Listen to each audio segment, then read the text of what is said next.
तो हमारा कंट्रोलर तो बन चुका है और कंट्रोलर का जो रिजल्ट है वो हमको जेसन में लाना है, यानी कुछ इस तरीके से रिजल्ट आएगा। अगर मैं जेसन की बात करूंगा तो जेसन में जो रिजल्ट है वो कुछ इस तरीके से हमको मिलेगा। ठीक है, तो अभी मैं क्या करता हूँ, मैं यहाँ पे मुझे क्या करना है, यहाँ पे मैं ये जो है पहले तो ये डिफॉल्ट जनरेट है इसलिए इसको हटा देता हूँ। और यहाँ पर आप देखोगे तो मेरे को जेसन में अगर इस रिस्पॉन्स को रिटर्न करना है तो यहाँ पर ये ड्रुपल हमको एक क्लास देता है जेसन रिस्पॉन्स, है ना। तो हमको क्या करना होगा, पहले तो इस क्लास को इंक्लूड करना होगा, मतलब इसका यूज स्टेटमेंट लिखना होगा, और दूसरा यहाँ पर मुझे ड्रुपल डेट टाइम ये यूज करना पड़ेगा। तो इसको मैं कॉपी करता हूँ, कॉपी करने के बाद में ये दोनों को मैं यहाँ ऐड कर देता हूँ, यूज स्टेटमेंट को यहाँ ऐड कर देता हूँ मैं दोनों को। और इसके बाद मेरे को क्या करना होगा कि यहाँ पे ये जो रिटर्न हो रहा है वो इस फॉर्मेट में रिटर्न होगा। तो मैं इसको कॉपी करता हूँ और यहाँ जाकर जो है वो मैं यहाँ से जो रिस्पॉन्स रिटर्न करवाया, सॉरी ये ब्लॉक है, ब्लॉक में कुछ नहीं करना है मुझे, ब्लॉक को मुझे एज इट इज रखना है, मुझे करना है कंट्रोलर में। तो कंट्रोलर में जाके मैं इसको ऐड कर देता हूँ यहाँ पर। सबसे पहले तो मैं यहाँ से रिटर्न, तो ये रिटर्न यहाँ से हो रहा है इस तरीके से, और ये दो क्लास मुझे यहाँ यूज करनी पड़ेगी। तो ये दो क्लास में यहाँ पे यूज कर देता हूँ ऐड करके इधर। सेम यही चीज मुझे दूसरा वाला फंक्शन जो है वहां पे, इसको कॉपी कर लेता हूँ मैं, और जो दूसरा फंक्शन यहाँ से जो रिटर्न कर रहा है वो यहाँ रख देता हूँ मैं। अभी इसको मैं थोड़ा सा मिनिमाइज करता हूँ और यहाँ पे जाके ये दूसरा वाला जो फंक्शन है इसको भी मैं रिफ्रेश करता हूँ। तो आप देखोगे ये जो डेटा है वो पूरा जेसन के फॉर्मेट में हमको मिल रहा है। हमारी रिक्वायरमेंट थी कि डेटा जो है वो हमको जेसन के फॉर्मेट में मिले, और जेसन के फॉर्मेट में क्यों मिले, क्योंकि जब ये फॉर्म से डेटा जाएगा तो जो डेटा यहाँ से रिटर्न होगा उसको हमको गेट करके और रिजल्ट को अपडेट कराना पड़ेगा।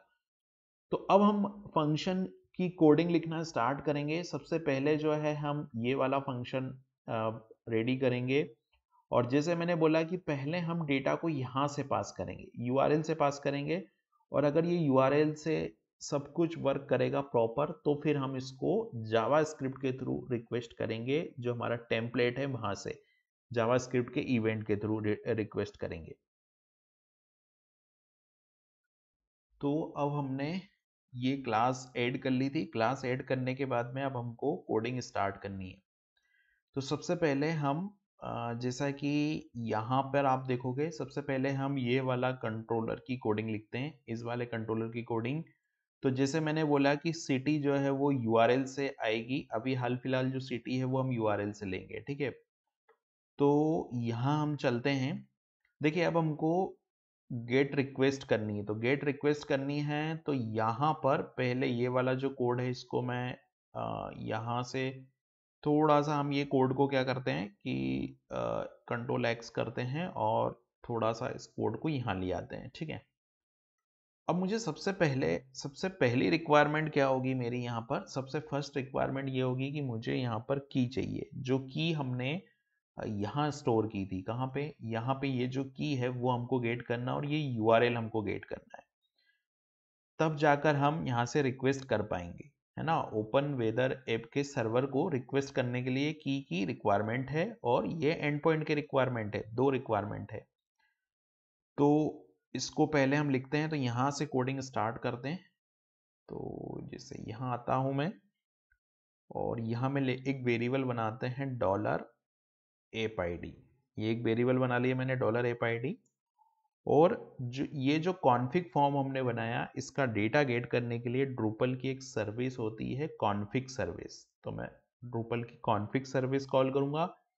यहाँ पे आपको वो फॉर्म की आईडी पास करनी है, और यहाँ पे गेट वो की पास करनी है, ये वैल्यू आपको, तो इससे आपको फॉर्म आईडी मिलेगी। कैसे, तो हम चलते हैं फॉर्म के पास, ये मॉड्यूल फाइल को बंद कर देते हैं, ये सेटिंग फॉर्म खोला मैंने। इस सेटिंग फॉर्म में ये तो फॉर्म आईडी है आपकी, ठीक है, ये फॉर्म आईडी हो गई। तो मैंने यहाँ से फॉर्म आईडी ले ली, ये फॉर्म आईडी आ गई। और की मतलब ये वाली वैल्यू, ये की हमको चाहिए थी, तो ये की वाली वैल्यू मैंने ले ली, तो ये जो है वो यहाँ से मेरे को मिल गई फॉर्म आईडी। अब ये जो फॉर्म आईडी मुझे मिली है इसको मैं डॉलर फॉर्म आईडी यहाँ पे पास कर देता हूँ जस्ट फॉर टेस्टिंग। मैंने यहाँ इसको पास किया, कैशे क्लियर किया और वापस से गया मैं यहाँ पर और इसको मैंने रिक्वेस्ट की तो आ गई है एरर। अभी एरर क्या आई है वो देखने के लिए हम लोग रिसेंट लॉग मैसेज में जाएंगे। हमने कुछ गलत किया है क्या, कॉन्फ़िग ये फॉर्म आईडी एरो गेट ये आईडी ठीक है, लेकिन ड्रूपल और ड्रूपल की कॉन्फ़िग सर्विस है $FID। देखते हैं क्या एरर आई है। यहाँ पे कुछ एरर आई है। रिसेंट लॉग मैसेज में जाते हैं हम। रिसेंट लॉग मैसेज में एरर आई है। यहाँ पर जो एरर है वो अच्छा यहाँ पर स्ट्रिंग की वजह से एरर आ रही है ठीक है। क्योंकि ये एक फंक्शन है और ये जो है वो अभी एरर रिजॉल्व हुई या अभी भी आ रही है, देखें हम। अभी एरर रिजॉल्व हो गई है। तो जैसे मैं क्या करता हूँ, मैं यहाँ पर हम ऐसा करते हैं कि यहाँ पर हम इसको डंप करा लेते हैं। डंप फंक्शन चलेगा या नहीं, तो डॉलर और $APID ये मैं लिखता हूँ। इसको मैंने डंप कराया और रन किया तो देखिए नल आ रहा है, यानी कि यहाँ पर कोई वैल्यू हमको मिल नहीं रही, यानी कि कुछ प्रॉब्लम है यहाँ। तो ये वेदर आईडी हो गई है ड्रूपल कॉन्फ़िग ये फॉर्म आईडी तो सही है हमारा। फॉर्म आईडी सही है, लेकिन एक बार हम ये वाला फॉर्म आईडी रख के देखते हैं। तो ये वाला फॉर्म आईडी रख के देखते हैं, फॉर्म आईडी एरो गेट की। अभी वापस से कैचे क्लियर करते हैं और यहाँ पर वापस से इसको रन करते हैं। ये नल नहीं आना चाहिए, की आना चाहिए। तो ये आईडी गलत हो गई थी, अभी मेरे को ये आईडी मिल गई है ठीक है। आईडी मिलने के बाद दूसरा काम मुझे जो करना है वो करना है मुझे कि एंड पॉइंट चाहिए। एंड पॉइंट चाहिए यानी कि ये वाला एंड पॉइंट चाहिए, ये वाला यूआरएल चाहिए। एंड पॉइंट मतलब ये यूआरएल। तो ये यूआरएल लेने के लिए मैं एक वेरिएबल और बनाता हूँ। तो मैं लिखता हूँ डॉलर और डॉलर में मैं लिखता हूँ बेस और बेस में मैं लिखता हूँ एंड और and point base and point लिखता हूँ। यहाँ पे जाता हूँ, यहाँ पे लिखता हूँ ड्रूपल कॉन्फ़िग। ये पूरा कोड ऐसे के ऐसा ही रहेगा। इसको कॉपी कर देता हूँ, मैं ऐसा करता हूँ कॉपी करता हूँ। तो यहाँ से मैंने इस पूरे कोड को कॉपी कर लिया। कॉपी करने के बाद यहाँ पर की है तो की नहीं चाहिए हमको, हमको चाहिए यहाँ पे ये एंड पॉइंट। तो ये एंड पॉइंट मिल जाएगा ठीक है। अब इसको डंप कराते हैं यहाँ पर। तो मैंने लिखा डंप और डंप में मैं कॉल करता हूँ या dollar base and point save. अभी जाके देखते हैं हम। सेव किया मैंने इसको और यहाँ जाऊँगा मैं और यहाँ पर इस पेज को मैं रिक्वेस्ट करूँगा तो देखिए ये एंड पॉइंट भी मेरे को मिल गया। अब जो रिक्वेस्ट का फॉर्मेट है वो कुछ ऐसा है कि आपको यहाँ पर ये रखना है APID, यहाँ पे आपकी आईडी आ जाएगी। इस तरीके का एक यूआरएल मुझे बनाना है। तो APID और APID के साथ साथ सिटी, मतलब ये वाला फॉर्मेट, पूरा ये फॉर्मेट जो है वो यहाँ आएगा APID और APID के साथ सिटी। ये APID हो गई, ये एप्लीकेशन आईडी यहाँ जाएगी और उसके साथ एक पैरामीटर आएगा $Q और Q इज इक्वल टू और सिटी। ये इस रिक्वेस्ट का फॉर्मेट होता है। ओपन वेदर मैप की जो रिक्वेस्ट है वो इस तरीके से जाएगी ठीक है। तो अभी मेरे को ये फॉर्मेट बनाना है। तो मैं क्या करता हूँ, $URL एक वेरिएबल और लेता हूँ, $URL इज इक्वल टू, यहाँ पर मैं डबल कोट लगाता हूँ और डॉलर बेस ये वाला जो है, पहले तो मैं डॉलर बेस पॉइंट ये ले लेता हूँ और इसको डबल कोट में कर लेता हूँ पूरा ठीक है। यहाँ लगाता हूँ क्वेश्चन मार्क यानी कि ये वाला क्वेश्चन मार्क। तो ये आ जाएगा मेरा क्वेश्चन मार्क और क्वेश्चन मार्क के बाद मैं लिखता हूँ Q इज इक्वल टू और Q is equal to $CT यानी कि ये वाला जो वेरिएबल है सिटी वो आ गया यहाँ पर। और सिटी के बाद जो दूसरा वेरिएबल है वो दूसरा वेरिएबल क्या है मेरा, APID। तो ये जो है वो मेरा हो गया यहाँ पर APID। तो यहाँ पर मैंने लिखा APID और APID में क्या है मेरे पास में, APID में मेरे पास में है एप आईडी में मेरे पास में ये वेरिएबल है डॉलर एप आईडी, तो ये डॉलर एप आईडी ये मैंने लगाया। इसके बाद में एक रिजल्ट और भेजना है मेरे को। इसमें जो टेम्परेचर आएगा उसकी यूनिट हमको डिफाइन करनी होती है ना, क्योंकि हमारा जो डेमो है या हमारा जो प्रोजेक्ट है उसमें टेम्परेचर की जो यूनिट है वो हमको जैसे यहाँ पर आप देख रहे हो ना, ये सेंटीग्रेड, ये जो यूनिट है, इस यूनिट में लाने के लिए मेरे को यहाँ पे एक पैरामीटर पास करना पड़ेगा और उसके लिए मुझे लिखना पड़ेगा यूनिट्स। तो मैंने यहाँ लिखा यूनिट्स, और यूनिट्स इज इक्वल टू मेरे को यहाँ पे देना पड़ेगा मैट्रिक्स, और ये बंद कर दूंगा भाई यूआरएल को। तो ये यूआरएल हो गया मेरा, और अब इस यूआरएल को भी डंप करा लेता हूँ। इन दो को डंप कराने की जरूरत अब नहीं है, इसको हटा देता हूँ और मैं डंप करता हूँ यूआरएल को। तो ये डंप मैंने किया और डंप में ये आ गया मेरा डॉलर यूआरएल। ठीक है, डंप में डॉलर यूआरएल आ गया। अब इस प्रोजेक्ट को मैं रिक्वेस्ट करता हूँ यहाँ से, तो मेरे को यूआरएल मिलेगा। तो देखिए ये यूआरएल मिल गया। अब इस यूआरएल को अगर मैं कॉपी करके ब्राउजर पे पेस्ट करूंगा तो मुझे डेटा मिलना चाहिए। तो देखिए ये डेटा आ गया मेरा। क्यों? क्योंकि ये गेट रिक्वेस्ट है, और गेट रिक्वेस्ट है इसीलिए हमने ये आईडी पास की, तो ये डेटा मेरा यहाँ पर आ गया। अब इसको अगर आप ध्यान से देखो ना, तो इसमें क्या क्या चीजें आ रही है जो हमको चाहिए, क्योंकि हमारा जो प्रोजेक्ट है उसमें हमको एक तो सिटी का नेम चाहिएगा पहले, है ना। तो सिटी का नेम अगर मुझे चाहिए, तो देखो इसमें सिटी का नेम कहाँ पे आ रहा है। अगर मैं इस प्रोजेक्ट को सिटी के नेम की मैं बात करूं,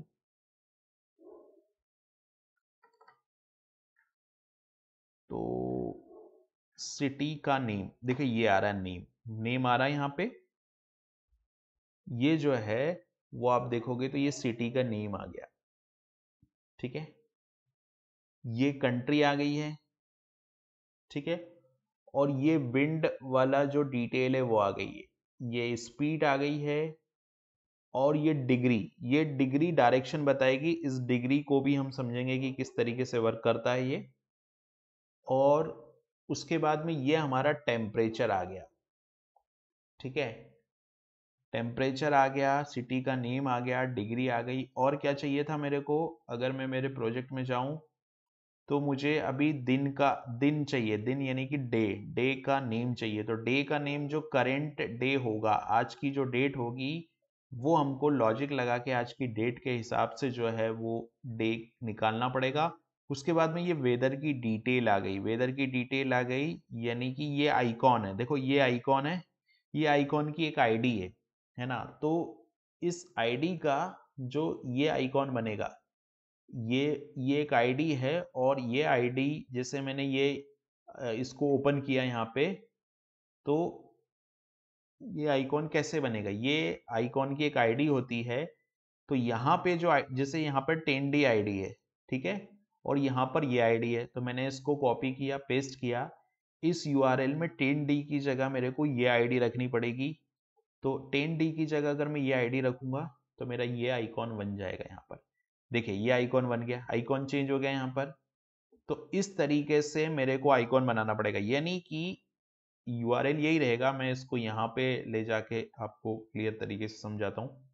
इसको मैं जूम पे कर लेता हूँ थोड़ा सा। तो ये यहाँ पर ये जो है ये आइकॉन की आईडी है। बस ये आईडी चेंज होगी। जैसे हमारा जो रिस्पॉन्स आ रहा है, अगर मैं हमारे रिस्पॉन्स की बात करूं, तो हमारे रिस्पॉन्स में ये हमको सर्वर से डिटेल मिल रही है, और ये सर्वर से डिटेल मिल रही, तो हमारे पास में आइकॉन की जो आईडी है वो यहाँ पर ये मिल गई है। ठीक है, और ये टेम्परेचर मिल गया हमको, है ना। और ये जो है वो ह्यूमिडिटी की वैल्यू मिल गई है, ये प्रेशर मिल गया हमको। हमको कितनी डिटेल चाहिए थी यहाँ पर? हमको यहाँ पर ये डिटेल चाहिए थी। ये टेम्परेचर मिल गया है, आइकॉन मिल गया है, डे हम निकाल लेंगे करेंट डेट से, सिटी का जो नेम है वो भी हमको मिल गया है, ये वैल्यू मिल गई है। ये डायरेक्शन के लिए हमको देखना पड़ेगा। तो डायरेक्शन के लिए हम लोगों को एक डिग्री होती है, एक डिग्री का डायग्राम है, उससे डायरेक्शन देखना पड़ेगा। तो जो डायरेक्शन होता है वो डायरेक्शन का लॉजिक लगा के हम लोग डायरेक्शन निकालेंगे। जब अभी चलेंगे हम, अभी जब इस डेटा को फेच करेंगे तब हम समझेंगे कि किस तरीके से डायरेक्शन हमको यहाँ पर मिल सकता है। और ये स्पीड है, सारी चीजें हमको यहाँ पर मिल गई है। अब हमको क्या करना है, इस डेटा को फेच करना है और यहाँ से जेसन के फॉर्मेट में इसको रिटर्न कर देना है। तो हम स्टार्ट करते हैं एक एक डेटा को रिसीव करना, फेच करना यहाँ से। तो यहाँ पर ये एंड पॉइंट यूआरएल हमारा आ गया। अभी इस एंड पॉइंट यूआरएल को हमको ओपन वेदर के सर्वर पे भेजना है। ओपन वेदर के सर्वर पे भेज के हमको इसको रिक्वेस्ट करनी। तो ओपन वेदर के सर्वर पे भेजने के लिए हमको यहाँ कर्ल रिक्वेस्ट करनी पड़ेगी। तो ये जो यूआरएल है, इसके बाद हमको यहाँ पे कर्ल के लिए कोडिंग लिखनी है। कुछ लोग इसको CURL बोलते हैं, कुछ लोग इसको कर्ल बोलते हैं। तो मैं क्या करता हूँ, मैं यहाँ पे पहले इस कोड को लिखता हूँ, इसको हटा देता हूँ मैं यहाँ से, इसकी ज़रूरत अभी नहीं है। ये हमने वेरीफाई कर लिया कि हमारा जो एंड पॉइंट है वो आ रहा है, कंफर्म फॉर्म से आ रहा है। तो मैंने यहाँ लिखा $CH इज इक्वल टू यहाँ मुझे लिखना पड़ेगा कर्ल। और सबसे पहले कर्ल को इनिट करना पड़ता है। इनिट यानी कि उसको इनिशलाइज करना पड़ेगा। तो ये एक ऑब्जेक्ट मिल जाएगा कर्ल का एक ऑब्जेक्ट मिलने के बाद मुझे क्या करना पड़ेगा, अभी सेकेंड काम मुझे क्या करना है, यहाँ पर दूसरा एक फंक्शन है जो कि कर्ल का ही है, जिसमें सेट ओपीटी करना पड़ेगा। तो यहाँ पर मैंने सेट ओपीटी एक फंक्शन चलाया, सेट ओपीटी। इस सेट ओपीटी में मुझे रेफरेंस पास करना पड़ेगा। तो मैंने $CH रेफरेंस पास कर दिया। रेफरेंस पास करने के बाद में यहाँ पे मुझे जो कर्ल यूआरएल एक कांस्टेंट होता है वो पास करना है। तो यहाँ पर जो है मैंने पास किया कर्ल, और यहाँ पर होगा कर्ल ओपीटी यूआरएल। तो ये हो गया कर्ल, फिर यहाँ आएगा ओपीटी, और ओपीटी के बाद ये आएगा यहाँ यूआरएल। तो ये जो है वो कर्ल ओपीटी यूआरएल ये पास करना है। और यहाँ उसके बाद में हमको एंड पॉइंट मतलब $URL ये पास करना है। इसको मैं सेमीकोलन लगा के सेव करता हूँ। तो आप देखोगे ये कर्ल ओपीटी पास हो गया। अभी हमको एक बार और कर्ल ओपीटी पास करना है, लेकिन पैरामीटर चेंज करना है। पैरामीटर में क्या, ये पैरामीटर तो एग्जैक्टली वही रहेगा, लेकिन यहाँ पे कर्ल ओपीटी यूआरएल की जगह आ जाएगा रिटर्न ट्रांसफर। तो मैं यहाँ जाता हूँ और यहाँ पे मैं लिखता हूँ रिटर्न। ये कैपिटल में ही लिखना क्योंकि ये कांस्टेंट है। तो यहाँ पे मैं लिखूंगा रिटर्न। तो ये जो है URN रिटर्न, और रिटर्न के बाद मुझे लिखना पड़ेगा ट्रांसफर। तो TRANSFER ये रिटर्न ट्रांसफर हो गया। और यहाँ पर URL की जगह मुझे पास करना पड़ेगा ट्रू। तो यहाँ पे मैं ट्रू पास कर देता हूँ। ये मेरी रिक्वेस्ट बन गई, मतलब ये मेरा कर्ल का काम हो गया यहाँ तक। अब मुझे कर्ल को एग्जीक्यूट करना है, तो उसके लिए मेरे को एक वेरिएबल लेना होगा। तो मैं लेता हूँ यहाँ $रिजल्ट एक वेरिएबल ले लिया मैंने। और $रिजल्ट वेरिएबल के बाद में मुझे यहाँ पे जो है वो कर्ल, और कर्ल के बाद यहाँ कर्ल एग्जीक्यूट जो फंक्शन है वो रन करना होगा, और इसके अंदर मुझे $CH पास करना होगा। ठीक है, यहाँ से मेरे को मिलेगा रिजल्ट, और उसके बाद में मुझे कर्ल रिक्वेस्ट को क्लोज करना होगा। तो मैं कर्ल क्लोज एक फंक्शन चलाऊंगा और यहाँ पे $CH पास कर दूंगा। ठीक है, अब मैं क्या करता हूँ, डंप कराता हूँ। किसको डंप कराता हूँ, रिजल्ट को डंप कराता हूँ, क्योंकि सर्वर से जो रिजल्ट आएगा वो यहाँ पे मिलेगा। तो मैंने यहाँ पे डंप किया, और डंप में मैं यहाँ पे $रिजल्ट को पास कर देता हूँ। अभी चलते हैं हम लोग यहाँ पे, और मैं क्या करता हूँ कि इसको पेज को जो है वो रिफ्रेश करता हूँ। तो अभी कुछ एरर आई है, तो हमको देखना है कि एरर क्या है यहाँ पे। तो मैं यहाँ गया, यहाँ पे हमने कोई फंक्शन में कहीं पे कुछ एरर कर दी है मुझे लग रहा है। $CH पास किया हमने यहाँ पे, कर्ल ओपीटी यूआरएल $URL पास किया, curl set OPT $CH curl underscore return transfer true. देखते हैं क्या एरर है पहले हम। तो देखिए यहाँ पे रिपोर्ट में भी वाइट स्क्रीन आ रही है ना। तो एक काम करते हैं, ये जो कोड है हमारा यहाँ से यहाँ तक का, अभी मैं इसको कमेंट कर देता हूं और यहां पे हम पहले एरर रिपोर्टिंग चेक करते हैं। तो जैसे रिसेंट लॉग मैसेज में गया मैं और रिसेंट लॉग मैसेज में यहाँ पे undefined constant curl OPT undefined constant, system बोल रहा है कर्ल ओपीटी जो है वो अनडिफाइंड कांस्टेंट है। तो मतलब हम लोगों ने कुछ यहां पे जो है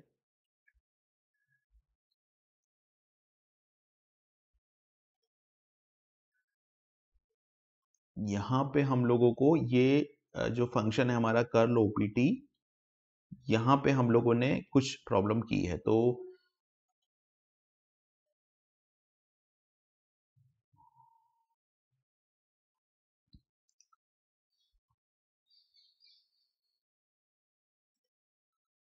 यहां पे ये जो फंक्शन है हमारा, ये इसको मैं वापस से ये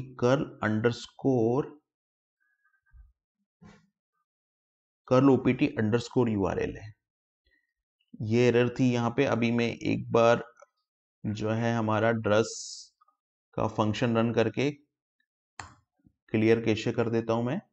तो मैंने यहाँ पे कैशे क्लियर किया,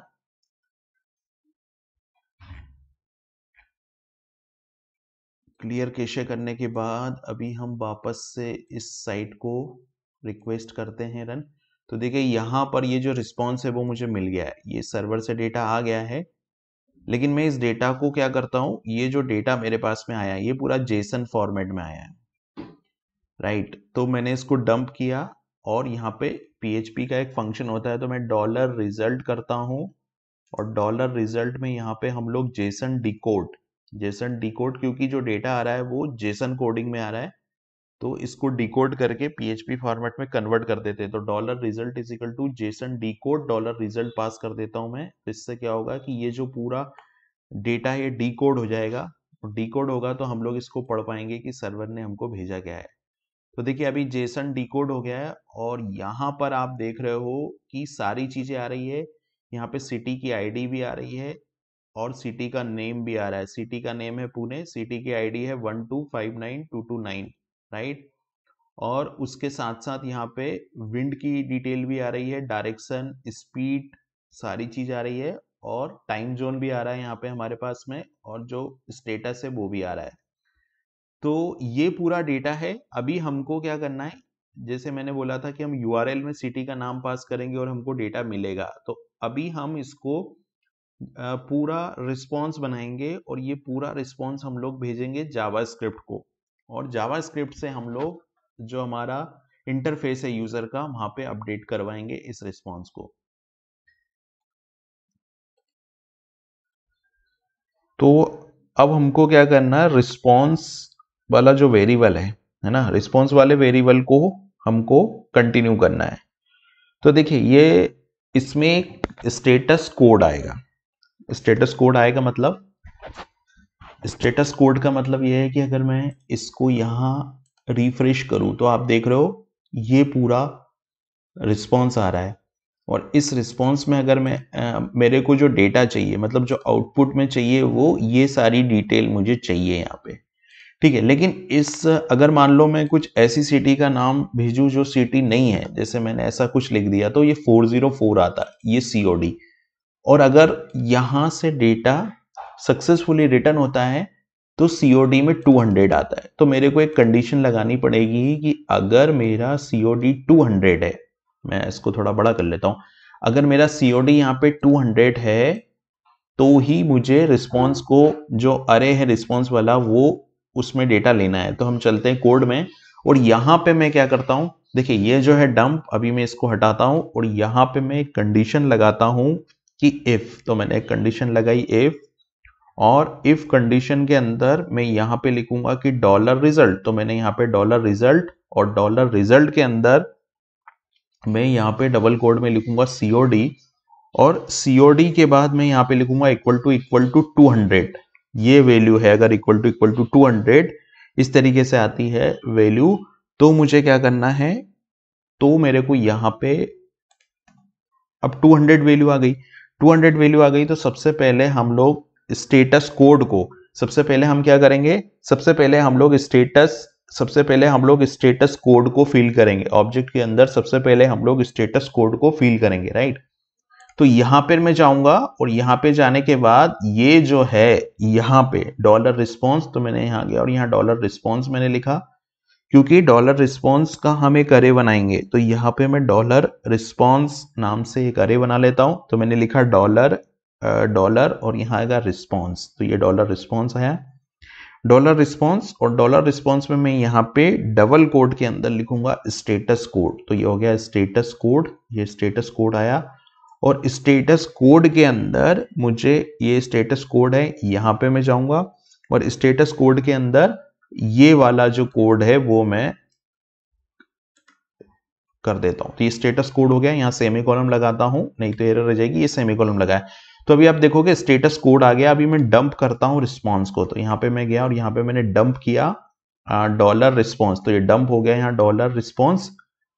अब आप जब रिक्वेस्ट यहां पे करोगे तो ये ऑब्जेक्ट जो है अभी आ गई है error, COD if dollar result is equal to COD, अगर ऐसा है तो डॉलर रिस्पॉन्स में मैंने लिखा है status code is equal to dollar response COD, और यहाँ पे हम कर रहे हैं डंप। अभी क्या एरर आई है वो देखते हैं, तो मैं जाता हूँ एरर लॉग में, ये रिसेंट लॉग मैसेजेस में जाते हैं हम लोग, और जो एरर है वो है कैन नॉट, यहाँ पर एरर है लाइन नंबर 34 पे एरर है, लाइन नंबर 34, यानी कि यहां पे कुछ एरर है ना। तो जेसन डिकोड हमने किया है, डॉलर रिजल्ट को हमने जेसन डिकोड किया है, और यहाँ पे COD कोड भी हमारा सही है। अगर ऐसा है तो लाइन नंबर 34 पे एरर है। एक मिनट में अभी इसको कमेंट करते हैं हम लोग, और फिर से मैं इसको यहाँ पे रिक्वेस्ट स्टार्ट करता हूँ तो भी एरर आ रही है। और एरर क्या है यहाँ पर, can not use object type of std class, line number 34 में एरर है, लाइन नंबर 34 में एरर है। जेसन डिकोड, अच्छा हाँ, एक चीज हमने गड़बड़ की है, यहाँ जेसन डिकोड में मुझे ट्रू पास करना पड़ेगा, ठीक है। जेसन डिकोड ट्रू किया, अब हम देखते हैं, क्योंकि ये एज ए ऑब्जेक्ट आएगा, तो जेसन डिकोड में ट्रू पास किया, तो अभी जो है वो एरर नहीं है। एरर अगर नहीं है तो मैं यहाँ डबल कोड करता हूं और रन करता हूं इस सिस्टम को। मैं डबल कोड करके रन किया तो देखिए स्टेटस कोड 200 आ गया। अभी जैसे हमने स्टेटस कोड किया था उसी तरीके से मेरे को यहाँ पे, जैसे मैंने स्टेटस कोड किया था उसी तरीके से मेरे को यहाँ पे सक्सेस मैसेज दिखाना है, ठीक है। तो एक मिनट F9 करने दो पहले। तो अभी जो है हमने स्टेटस मैसेज तो देखिए यहाँ पे दिखा दिया, स्टेटस मैसेज यहाँ पे दिखा दिया। अब स्टेटस मैसेज के बाद मुझे क्या करना है कि स्टेटस कोड हमने दिखाया, अभी मुझे स्टेटस मैसेज भी दिखाना है यहाँ पे। तो स्टेटस मैसेज के लिए मैं सारा इसको कॉपी कर लेता हूँ, ये लाइन मैंने कॉपी की, यहाँ मैंने पेस्ट किया, और यहाँ पे जो है वो मैं दिखाऊंगा स्टेटस मैसेज। ये पे मैं स्टेटस मैसेज लिखा मैंने, और स्टेटस मैसेज में मैं एक हार्ड कोडेड URL पास कर देता हूं, जिसको मैं बोलूंगा सक्सेस, क्योंकि स्टेटस मैसेज क्या आ रहा है यहाँ पे, सक्सेस आ रहा है, मतलब हमको जो डेटा है वो मिल गया, तो मैंने इसको सक्सेस कर दिया। अभी वापस से मैं जाता हूं और यहाँ पे जाके मैं इसको रिफ्रेश करता हूं, तो देखिए स्टेटस मैसेज भी मेरे को यहाँ पे मिल गया है। अब ये दोनों चीज मेरे को मिल गई है।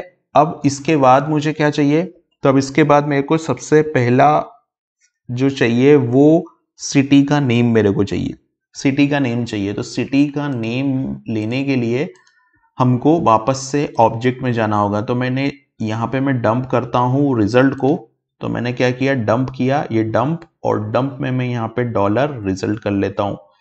तो ये डॉलर रिजल्ट को मैंने डंप किया, सेव किया। अभी मैं जाके इस कोड को दोबारा से रन करता हूँ, तो मेरे को सिटी का नेम एज अ नेम आ रहा है, ये सिटी का नेम मतलब ये नेम।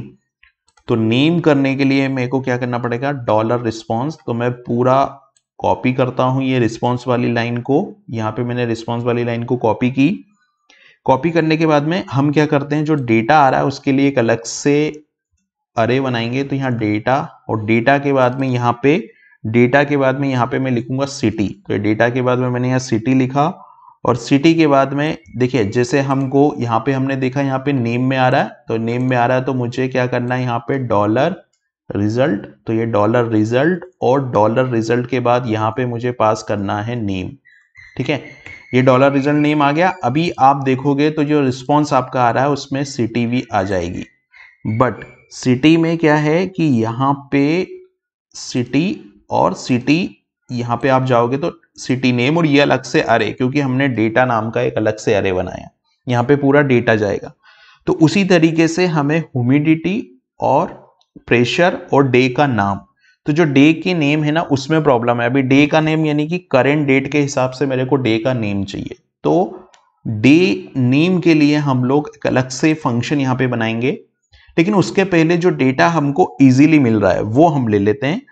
तो जैसे प्रेशर हमको चाहिए यहाँ पर, क्योंकि जो हमारा आउटपुट है, तो अभी देखिए हमको सिटी नेम मिल गई है। डे नेम के लिए हम एक अलग से फंक्शन बनाएंगे। अभी हमको ये यहाँ पे जो चाहिए वो क्या चाहिए, हमको ये वाला प्रेशर चाहिए, और ये वैल्यू चाहिए, और ये वैल्यू चाहिए। ये 3 वैल्यू हमको और चाहिए। तो इस 3 वैल्यू को लेने के लिए सबसे पहले तो देखिए जो आउटपुट आ रहा है, जो रिजल्ट आ रहा है उसमें चलते हैं हम लोग, और इसमें जो वैल्यू हमको सीधे सीधे मिल रही है हम लोग उसको ले लेते हैं। तो यहाँ पे एक मेन नाम से ऑब्जेक्ट आ रहा है, ये मेन नाम से ऑब्जेक्ट आ रहा है, और इसमें ये जो है वो वैल्यू आ रही है, ये वैल्यू हमको चाहिए, ये वैल्यू जो है वो चाहिए। जैसे मैं यहाँ पे अगर सर्च करता हूँ इसको, तो अभी तो ये चलेगा नहीं क्योंकि ये यूआरएल से चल रहा है। तो मैं पहले इस वैल्यू को लेता हूं, ये वैल्यू हमको कहां रखनी है, ये वैल्यू हमको यहां पे रखनी है। तो मैं क्या करता हूं, यहां पे जाके सबसे पहले मैं मेन ऑब्जेक्ट को लेता हूं। तो मैं यहां जाता हूं, और यहां पे मैं लिखता हूं डॉलर रिस्पॉन्स। ये डॉलर रिस्पॉन्स यहां गया, यहां पे मैंने लिखा डेटा, तो ये डेटा, और डेटा के बाद यहां पे मुझे जो वैल्यू पास करनी है वो एज ए की ये वैल्यू पास करनी है। तो मैंने एज ए की यहां पर इसको पास किया, और यहां पे मेरे को डॉलर रिजल्ट, ये डॉलर रिजल्ट, एक काम करता हूं मैं इसको कॉपी कर लेता हूं। ठीक है, तो इसको मैंने कॉपी किया डॉलर रिजल्ट, और यहाँ पे मेन, तो ये मेन ऑब्जेक्ट है। मेन ऑब्जेक्ट के अंदर ये वैल्यू मेरे को मिल रही है, तो मेन ऑब्जेक्ट के अंदर मेरे को ये वैल्यू मैंने ले ली, ह्यूमिडिटी, ये वैल्यू आ गई। अब अगला काम करना है मेरे को, जो प्रेशर है उसके लिए वैल्यू चाहिए। तो प्रेशर की वैल्यू भी यहाँ पे आ रही है। प्रेशर की वैल्यू अगर आप देखोगे तो यहाँ पर प्रेशर भी मिल रहा है मुझे, है ना। तो प्रेशर यानी कि ये वाली वैल्यू मेरे को मिल रही है। अब इसकी यूनिट में स्टैटिकली कन्केनेट करूंगा, मेरे को ये नंबर चाहिए सिर्फ प्रेशर का। तो उसके लिए मैं क्या करता हूं, मैं सेम ऑब्जेक्ट को यहाँ पे कॉपी करता हूं। ये मैं ऑब्जेक्ट को कॉपी करता हूं, कॉपी करने के बाद यहाँ जाते हैं हम लोग, यहाँ डेटा, और डेटा के बाद मुझे क्या चाहिए, मुझे यहाँ प्रेशर चाहिए। तो मैं प्रेशर को कॉपी करता हूं यहाँ से, ये प्रेशर, और यहाँ पे भी प्रेशर। तो अभी मैं रिफ्रेश करूंगा तो मेरे को कितनी वैल्यू यहाँ पे मिल रही है जो मुझे चाहिए। तो देखिए मेरे को यहाँ पे चाहिए था सिटी का नेम, सिटी का नेम मुझे मिल गया है। डे अभी नहीं मिला है मुझे। ये वैल्यू जो है ये भी मेरे को मिल गई है। उसके बाद में मुझे प्रेशर, तो प्रेशर की वैल्यू भी मुझे मिल गई। अभी मुझे ये वैल्यू चाहिए और ये वैल्यू चाहिए, और ये आइकॉन भी चाहिए। तो मेरे को अभी 3 वैल्यू चाहिए जो मेरा मेन ऑब्जेक्ट है इसके लिए। तो डे का जो कैलकुलेशन है वो हम लोग करेंट डेट और टाइम के हिसाब से कैलकुलेट करेंगे, करेंट डेट और टाइम के हिसाब से कैलकुलेट करेंगे। तो जैसे अभी डे के लिए हमको क्या करना होता है, तो डे के लिए मैं एक अलग से फंक्शन यहाँ पे बनाऊंगा, है ना। तो डे के लिए हम एक अलग से फंक्शन बनाते हैं। तो जो डे है हमारा, वो एक अलग से हम फंक्शन डिक्लेयर करते हैं, और उससे हम लोग डे का नेम कैलकुलेट करेंगे। वो फंक्शन हमको आगे भी काम आएगा कि किस तरीके से वो फंक्शन जो है आगे भी वर्क करेगा। तो मैं क्या करता हूँ, सबसे पहले हम लोग यहाँ पे एक फंक्शन डिक्लेयर करते हैं जिसका नाम हम देंगे get day name. Get day name करके एक फंक्शन बना लेते हैं। तो मैं क्या करता हूँ, पहले यहाँ जाता हूँ, इसको ऐसे ही छोड़ते हैं हम लोग। थोड़ा सा मैं जूम इन करता हूँ, यहाँ पे इसको फंक्शन एक डिफाइन करना है, राइट। तो ये एक फंक्शन डिफाइन हो गया। अब ये प्राइवेट फंक्शन बनेगा क्योंकि हमको इसको एज अ प्राइवेट कॉल करना है। तो प्राइवेट फंक्शन, और फंक्शन का नेम जो मैं दे रहा हूं वो क्या दे रहा हूं यहाँ पर, गेट डे नेम। तो मैंने ये लिख दिया गेट, फिर मैंने यहाँ पे लिखा डे, और फिर मैंने यहाँ पे लिखा नेम, गेट डे नेम, और यहाँ पे मैं पास करूंगा करेंट। ठीक है, ये फंक्शन बन गया मेरा, और यहाँ पर जो वैल्यू पास होगी वो करेंट है। तो मैं डॉलर करके यहाँ डे की वैल्यू ले लेता हूँ, डॉलर डे। अब ये फंक्शन को जब मैं कॉल करूंगा तो मैं यहां से करंट पास करूंगा, करंट डेट, और यही फंक्शन जब फोरकास्ट में जाएगा तो वहां पे हमको अलग अलग डेट पास करनी पड़ेगी जो कि अगले 5 दिन की डेट होगी। तो उस हिसाब से जो डे का नेम है वो सिस्टम यहाँ पे कैलकुलेट करेगा। तो अभी हमको डे फंक्शन की कोडिंग लिखनी है। तो मैं एक बार जाके, ये मेरा जो रिस्पॉन्स है, और यहाँ पर ये रिस्पॉन्स में मैंने ये 3 चीज ले ली है, लेकिन मेरे को यहाँ पे डे फंक्शन को ऐड करना है, डे को ऐड करना है। तो डे को ऐड मैं कैसे करूंगा? डे को ऐड करने के लिए जो फंक्शन मैंने बनाया है, तो देखिए इस फंक्शन में मैं सबसे पहले एक वेरिएबल बना लेता हूं। तो मैंने बनाया डॉलर, और डॉलर में यहाँ पे मैंने करेंट डेट, ये एक फंक्शन बना लिया, करेंट डेट और इज इक्वल टू टाइम, ये मैंने ले लिया, current date is equal to time. अब यहाँ पे क्या होगा कि एक डॉलर डे यहाँ पर आएगा, ठीक है, और डॉलर डे को हम यहाँ पे कंपेयर करेंगे। कैसे? तो मैं यहाँ लगाता हूँ टर्नरी ऑपरेटर, और एक वेरिएबल और बनाता हूँ डॉलर करेंट टाइम। ठीक है, करेंट टाइम, एक वेरिएबल और बनाता हूँ करेंट टाइम। अब मैं चेक करूंगा कि dollar day equal to current, है ना, ये एक स्ट्रिंग पास करूंगा मैं करेंट। अगर ये करेंट डेट स्ट्रिंग इसको मिल जाती है तो सिस्टम क्या करेगा, डॉलर करेंट डेट, यानी कि ये वाला जो करेंट डेट है ये पास कर देगा करेंट टाइम में, करेंट डेट ये पास कर देगा इसमें। और नहीं तो क्या करेगा, ये जो डेट आ रही है ये चूंकि str टाइम स्ट्रिंग फॉर्मेट में नहीं आएगी, ये नॉर्मल डेट के फॉर्मेट में आएगी। तो str टाइम करके मेरे को यहाँ पास करना पड़ेगा str टाइम, ये PHP का एक फंक्शन है str टाइम, और इसमें मैं जो है वो डॉलर डेट पास कर दूंगा। तो ये जो डेट है वो टाइम स्ट्रिप में कन्वर्ट हो जाएगी। जब ये टाइम स्ट्रिप में कन्वर्ट हो जाएगी तो मैं क्या करूंगा, यहां से इसको सेव करूंगा, और मैं यहाँ पे डॉलर डे नेम करके, डॉलर डे नेम और डॉलर डे नेम करके डेट, एक फंक्शन जो होता है PHP का वो हम यूज करेंगे। यहां पे अगर हमको डेट का नेम निकालना हो तो हम यहाँ पे इसको पास करना होगा, हमको L पास करना पड़ेगा, और L के साथ साथ हमको यहां पर इसको str2 टाइम में ही, हालांकि str2 टाइम ही है, लेकिन फिर भी मैं इस फंक्शन को यूज करता हूं, यहां पर डॉलर करेंट जो है मेरा करेंट टाइम उसको पास कर देता हूं। ठीक है, तो यहां से डे नेम मिल जाएगा, और यहां से मैं इसको रिटर्न कर देता हूं। तो मैंने यहां से रिटर्न डॉलर डे नेम को यहां से रिटर्न किया, सेव किया। अब एक बार हम इसको पूरा देख लेते हैं कि किससे क्या वैल्यू मिल रही है।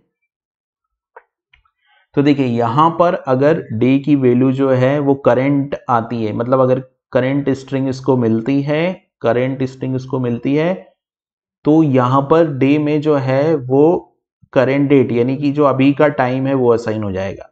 ठीक है, नहीं तो जो डेट यहां से आ रही है, अगर ये नहीं मिल रहा है और कोई डेट मिल रही है तो वो डेट असाइन हो जाएगी करंट टाइम में। तो यहां पर हमको करंट टाइम जो है वो मिल गया, करेंट टाइम किसी ना किसी वैल्यू के हिसाब से मिल जाएगा, करेंट टाइम जो डेट पास होगी उसके हिसाब से। फिर डे नेम में हमने क्या किया, ये जो फंक्शन है ये हमको डे का नेम रिटर्न करेगा, मतलब जो डेट हम पास करेंगे उस डेट के हिसाब से हमको डे का नेम एज ए रिटर्न मिल जाएगा, और वो हम यहाँ से रिटर्न कर देंगे। तो अभी मैं क्या कर रहा हूँ, मैं ऐसे करता हूँ, इस फंक्शन को रन करते हैं और पहले तो इस फंक्शन को कॉल करते हैं। तो देखिए यहाँ पर मुझे इस फंक्शन को कॉल करना है, तो मैं डॉलर रिस्पॉन्स, और डॉलर रिस्पॉन्स में मैं यहाँ पे लूंगा डेटा, और डेटा के बाद में यहाँ पे मैं डे, मतलब डे का जो नेम है वो लूंगा डायरेक्ट, और यहाँ पे मैं लिखूंगा dollar $this arrow get day name, ये फंक्शन है और यहां पे मैं पास करूंगा करंट। अब ये करंट क्यों पास किया, क्योंकि करंट डेट चाहिए इसलिए हमने करंट पास किया यहाँ पर वैल्यू। अब मैं अगर इस फंक्शन को, ये डे का नेम मुझे चाहिएगा, अगर मैं इस फंक्शन को यहाँ से रिटर्न करता हूं तो ये फंक्शन को कॉल किया। अभी आप मैं इस ऑब्जेक्ट में जाता हूं ना, तो डॉलर डेटा और डॉलर डेटा में डॉलर डेट, यहाँ पे कुछ प्रॉब्लम हुआ है, हम देख लेते हैं क्या प्रॉब्लम है। डॉलर डेटा में डॉलर डे और डॉलर डे में हमने इसको एज ए रिटर्न किया डे नेम, तो ये डे नेम तो आया, लेकिन यहाँ पर क्या हुआ कि डेटा फंक्शन के बाहर डेट करके एक और अरे बन गया है।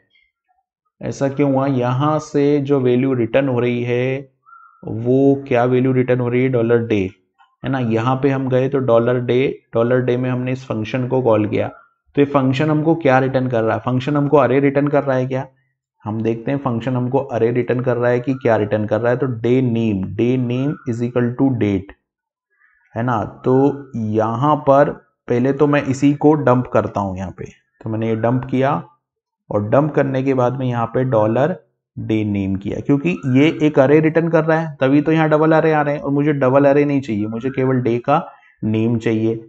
तो देखिए ये तो डे नेम ही है, ये डे नेम ही है, लेकिन यहाँ पे आप देखोगे तो दो अरे आ रहे हैं, ये अरे नहीं आना चाहिए, ये डेटा के अंदर ही आना चाहिए।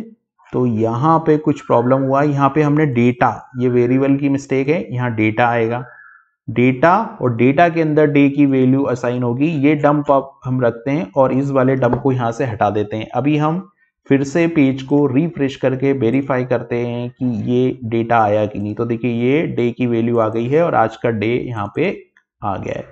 तो इस तरीके से हमको अभी कौन कौन सी चीजें मिल गई है, अभी हमको डे भी मिल गया है, सिटी का नेम भी मिल गया है।